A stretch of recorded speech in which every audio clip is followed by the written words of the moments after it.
anti multiyear tapi kemudian dibawa-bawa ke arah misalnya menjadi ala abad. Itu kan tindakan konyol, menghabiskan energi dan memecah belahkan masyarakat. Kecuali DPR dan orang-orang yang anti multiyear itu mengatakan tidak setuju multiyear sama sekali. Cuma minta diperbaiki prosedur. Kenapa harus kemudian dibawa-bawa ke arah politik yang merusak tatanan persatuan Aceh? Kapan Aceh bisa maju kalau pemimpinnya berpikirnya secetek itu? Jadi tolonglah para eksekutif itu melihat sebuah siklus politik itu dengan cara mereka mengacu kepada mimpi-mimpi yang mereka tawarkan pada saat pemilu itu, janji-janji politik. Nah, apa salahnya multiyear itu misalnya diperbaiki prosedurnya? Nah, cacat prioritasnya juga dilihat mana yang paling penting. Yang kemudian itu berguna bahwa loh, namanya politisi Pak PLT Gubernur Bapak kira bisa dengan uang aja bisa berpolitik. Butuh nama baik, Bapak butuh legasi ke depan kalaupun Bapak calonkan diri. Jadi tolonglah ini yang perlu kita dorong supaya jangan diarah-arahkan kemana-mana proyek multiyear ini sehingga merusak tatanan dan persatuan Aceh. Sehingga dibawa ke alas seolah-olah masyarakat pesisir anti orang alas sehingga perlu dirombak bahwa ini harus beralas. Itu omong kosong menurut saya. Karena pemerintah pusat sampai kapanpun tidak bakal menyetujui provinsi baru. Kenapa? Pemerintah pusat nggak mungkin menyediakan uang untuk mengoperasionalkan itu. Minimal satu provinsi itu kan butuh 3T, pemerintah pusat harus menyetor ke pemerintah daerah. Mana mungkin? Mekaran desa, kampung aja ada nggak pernah bisa lagi sekarang. Non lagi provinsi. Tapi ini kan ulah-ulah politisi untuk membuat suasana menjadi rusak, menjadi kacau. Jadi saya pikir sudah saatnya melihat sesuatu itu dengan sudut kepentingan saya ya, jujur aja saya menduga ya, ini ada manajemen fee ini yang udah telanjur ambil duit ini. Saya duga, makanya habis-habisan bergerak. Ada satu lagi yang saya mau sampaikan hari ini. Anda lihat SKB Menteri Keuangan, Menteri Dalam Negeri dan Menteri Keuangan tadi sudah saya sebutkan di bulan April 2020 menyebutkan bahwa realokasi itu untuk menjaga daya beli.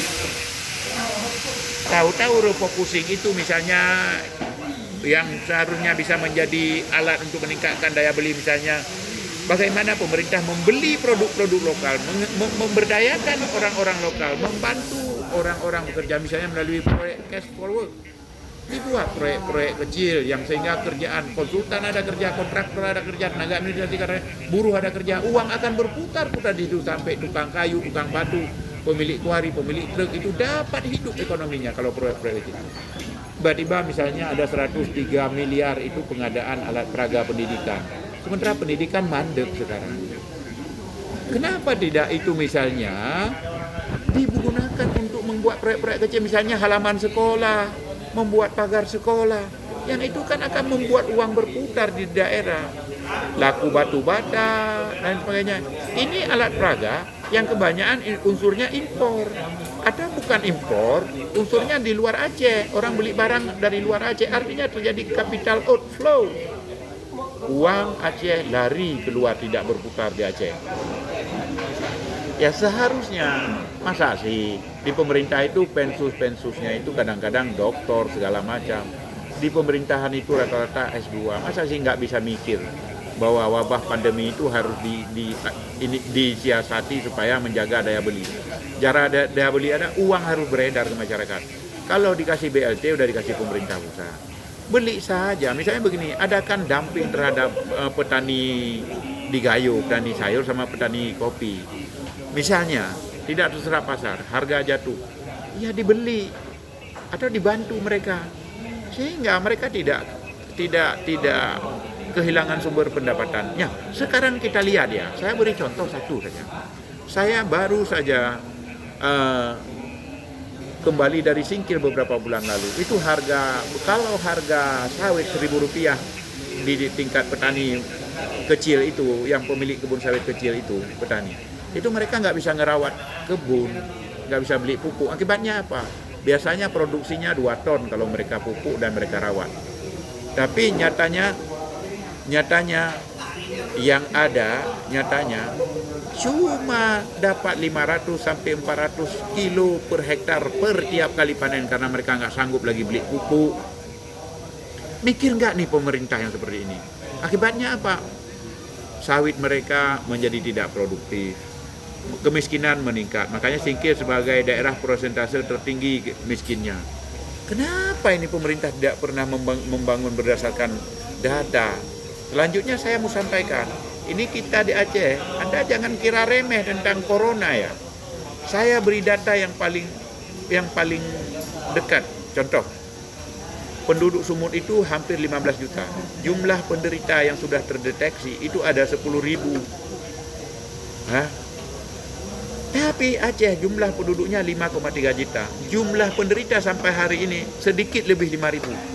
Maknanya penderita penjangkitan corona COVID-19 Aceh jauh lebih tinggi dari Sumatera Utara. Sementara Sumatera Utara itu daerah yang terbuka, daerah yang banyak investasi asing, banyak orang dari luar datang. Aceh daerah yang sedikit tertutup, sedikit sekali. Di bandara pun berapa penerbangan kita? Di sana penerbangannya di puluhan, kalau biasanya sampai ratusan penerbangan per hari. Itu cuma berapa sekarang kita? Nggak sampai 5, 3.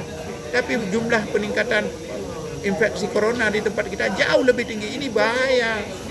Ini saya kira yang perlu dipikirkan oleh pemerintah Aceh, bukan melakukan politisasi dengan proyek multi-years, kunjung sana, kunjung sini, buat gerakan-gerakan masyarakat mendukung multi-years begini, bakar foto orang kayak kemarin di Aceh Tengah.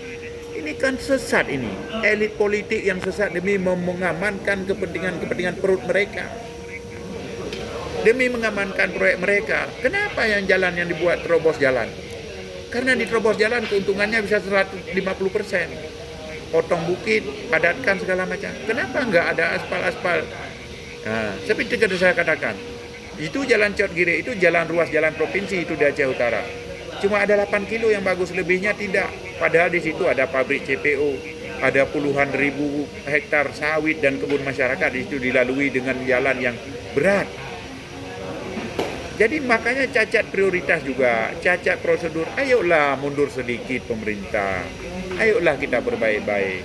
Ayolah selamatkan Aceh dari korban pandemi, bukan hanya korban keterjangkitan corona, tapi juga korban jatuhnya ekonomi. Nah, sekarang contoh, kenapa kok pemerintah fokus sekali? Apa udah habis waktunya? Oh, oke. Sedikit, saya closing statement aja begini sedikit. Eksekutif itu berpikirlah untuk menyelamatkan rakyat. Jaring pengaman sosial yang ada itu tolong diselamatkan. Segera dicairkan, bentuknya bagaimana? Supaya ada uang beredar sehingga masyarakat yang jualan pun laku. Saya pendeknya begitu. Dan jangan bawa proyek multi ini ke arah politik. Berbaik-baiklah, prosedur diperbaiki, cacat prioritas diperbaiki. Terima kasih. Assalamualaikum warahmatullahi wabarakatuh.